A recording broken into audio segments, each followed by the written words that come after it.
मन में कई तरह के विचार आते हैं। कभी कभी तो ना चाहते हुए भी मन में अश्लील विचार आ जाते हैं। लेकिन महात्मा गौतम बुद्ध की इस कहानी से आपके विचारों में बदलाव आएगा। मन में विचारों का आना गलत नहीं है कि लेकिन मुश्किल तब हो जाती है या विचार ऐसी परिस्थिति में गलत होते हैं जब मन में अश्लील विचार आते हैं। कभी कभी तो ना चाहने के बावजूद भी मन में अश्लील विचार आते हैं। अगर आपके मन में भी ऐसे विचार आते हैं तो गौतम बुद्ध की इस कहानी से आपके विचारों में जरूर बदलाव आएगा। बुद्ध अपने भिक्षुओं को उपदेश देने के साथ ही उन्हें भिक्षाटन के लिए भेजते थे। एक बार उन्होंने अपने भिक्षु भरत को भिक्षा लेने के लिए एक श्राविका के घर भेजा। भरत पूरे रास्ते मन में ये सोचते हुए श्राविका के पास गया कि आखिर आज भिक्षा में क्या भोजन खाने को मिलेगा। क्योंकि भरत चंद्रुवंश के राजकुमार थे और बुद्ध के सानिध्य भिक्षु के रूप में दीक्षित हुए थे। बुद्ध अपने भिक्षुओं को उपदेश देने के साथ ही उन्हें भिक्षाटन के लिए भेजते थे। एक बार उन्होंने अपने भिक्षु भरत को भिक्षा लेने के लिए एक श्राविका के घर भेजा। भरत पूरे रास्ते मन में ये सोचते हुए श्राविका के पास गया कि आखिर आज भिक्षा में क्या भोजन खाने को मिलेगा। क्योंकि भरत चंद्रुवंश के राजकुमार थे और बुद्ध के सानिध्य भिक्षु के रूप में दीक्षित हुए थे। भरत ने देखा कि श्राविका ने उनके लिए उनके पसंदीदा पकवान परोसे हैं और अपने प्रिय भोजन को देखकर वो खुश हो गए। भोजन ग्रहण करते हुए भी भरत सोच रहे थे कि महल में तो उन्हें भोजन के बाद विश्राम करने की आदत है, लेकिन आज उन्हें भोजन के बाद वापस तेज धूप में चलकर आश्रम जाना होगा। लेकिन भोजन के बाद श्राविका ने भरत को कुछ समय के लिए विश्राम करने का आग्रह किया।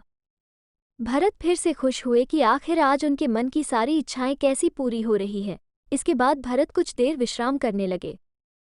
लेकिन विश्राम करते हुए भी लेटे लेटे वो सोचने लगे कि आज तो मुझे भोजन के बाद विश्राम करने को मिल गया, लेकिन ऐसा रोज रोज नहीं होगा।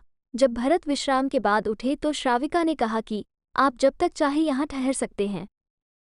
भरत अब समझ गए कि ये कोई संयोग नहीं हो सकता। उन्होंने श्राविका से कहा कि मुझे क्षमा कीजिए, क्या आप मेरा मन पढ़ सकती हैं? श्राविका ने हाँ में उत्तर दिया और कहा कि हाँ, मैं मन पढ़ सकती हूँ।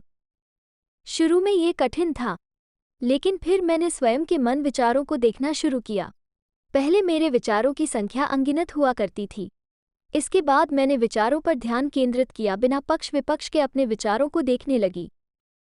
इस तरह से धीरे धीरे मेरे मन में विचारों की संख्या कम होती गई और सारे व्यर्थ विचार दूर हो गए। इसके बाद से ही मैं दूसरों के मन में चल रहे विचार को पढ़ लेती हूँ। हालांकि श्राविका की बात सुनकर भरत घबरा गए। इसके बाद भरत ने श्राविका से आज्ञा ली और आश्रम के लिए निकल पड़े।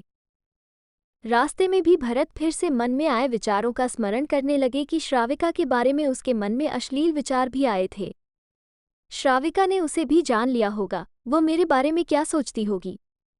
भरत खुद को लज्जित महसूस कर रहे थे। भरत ने आश्रम पहुंचकर गौतम बुद्ध से कहा कि अब मैं कभी भिक्षाटन के लिए नहीं जाऊंगा।